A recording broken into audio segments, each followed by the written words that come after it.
Drogue, chagrin de Carla Bruni et fou rire. Valeria Bruni Tedeschi se confie à la télévision italienne.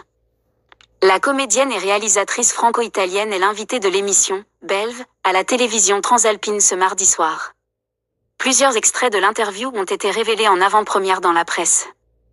Elle se définit comme tendre, mélancolique, autodestructrice et distraite, avec une angoisse joyeuse ou une joie angoissée, depuis l'enfance. Valeria Bruni Tedeschi est l'invitée, ce mardi soir, de Belve, sur la chaîne italienne Rai 2. Cette émission d'interview en tête-à-tête, menée par Francesca Fagnani, est particulièrement suivie parce que son atmosphère et le ton de la journaliste sont propices aux confidences. Selon une messagerie, qui rapporte en avant-première des verbatims de l'entrevue, la comédienne et réalisatrice italo-française a parfaitement joué le jeu en se livrant en toute transparence, sur plusieurs sujets sensibles.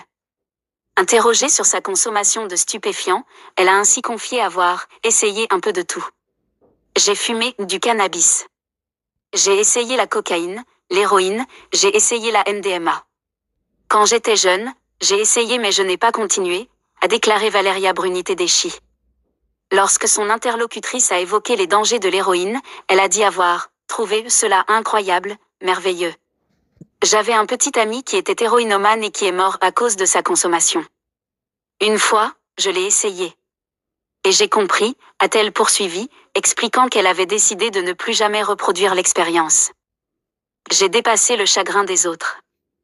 Au sujet de la dimension autobiographique de ses œuvres, Valeria Bruni Tedeschi a déploré avoir blessé des gens et assuré que cela lui faisait profondément de la peine. Francesca Fagnani l'interrogeait sur les propos de sa demi-sœur, Carla Bruni qui, invitée de Belve, la saison passée, avait glissé qu'il n'était pas toujours facile de se voir utilisé. Dans le film Les Estivants, sorti en 2018, la réalisatrice faisait en effet allusion à plusieurs personnes de son entourage dont ses parents, son frère décédé des suites du sida ou à Louis Garrel son ex-compagnon. J'ai imaginé qu'il pourrait se reconnaître et, malgré cela, pour le besoin d'une scène, j'ai dépassé le chagrin des autres. Cela fait partie de notre travail, a-t-elle précisé. Pour faire mon travail, j'ai besoin de la réalité et ensuite j'ai besoin de pouvoir en faire ce que je veux, sinon je ne peux pas faire mon travail, s'est-elle également défendue.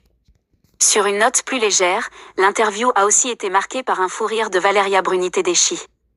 Dans l'extrait mis en ligne lundi et très partagé sur les réseaux sociaux, elle parle de ses superstitions. J'ai beaucoup de mal à décider quel pied je dois poser en premier, a-t-elle raconté entre deux rires lui faisant monter les larmes aux yeux. D'habitude, je pose le droit en premier mais, en cas d'urgence, je suis libre de poser celui que je veux. Quand il y a le feu, un truc médical, une urgence, un cataclysme.